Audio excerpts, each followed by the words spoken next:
Occasionally, patients will need to be physically restrained during ambulance transport. These patients are usually severely agitated, combative, and violent for a multitude of reasons. Keep in mind that medical emergencies such as hypoglycemia, hypoxia, head injury, and intoxication can cause a patient to become unruly too. Never assume that the patient is simply acting out or trying to be difficult. While you may need to restrain the patient, a thorough assessment and treatment for any medical cause of combative behavior should be happening simultaneously. When the determination has been made that the patient is a danger to himself or others, reasonable force and restraint can be used. Reasonable force is the minimum amount of force used to control the patient. The goal is to restrain the patient, not to hurt them. Physical restraint is always the last option and should never be used as a punishment for a rude or uncooperative patient. Never attempt to restrain a patient alone.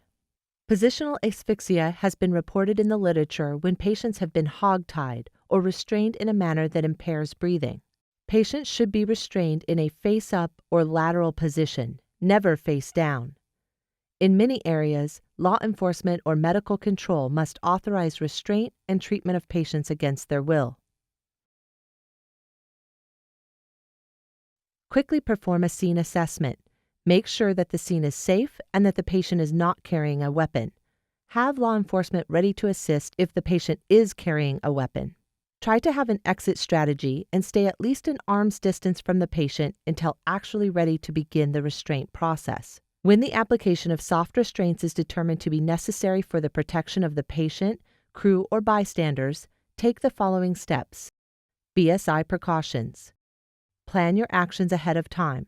At least 4 people are required to restrain a patient.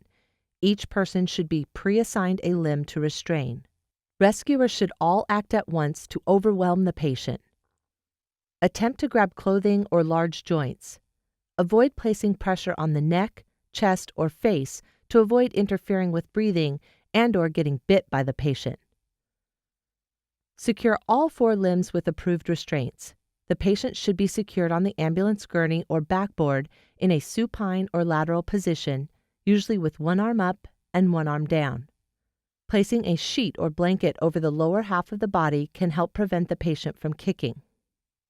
It is a good idea to have oxygen on the patient due to the medical causes of combative behavior. The mask will also prevent the patient from spitting on rescuers.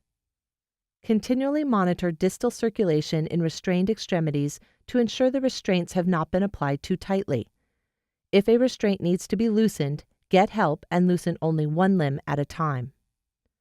Once restrained, do not leave the patient at any time. Consider having extra personnel in the ambulance's patient compartment during transport in case the patient escapes restraint. Do not remove restraints unless sufficient personnel are available to control the patient, usually at the hospital. Do not allow the patient to talk you into removing restraints by promising to behave.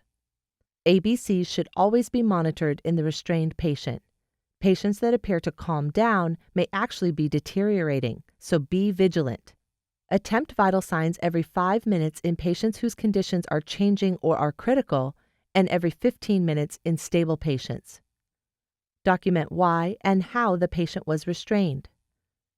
If the patient continues to struggle violently, requiring multiple people for restraint, consider ALS resources for chemical restraint.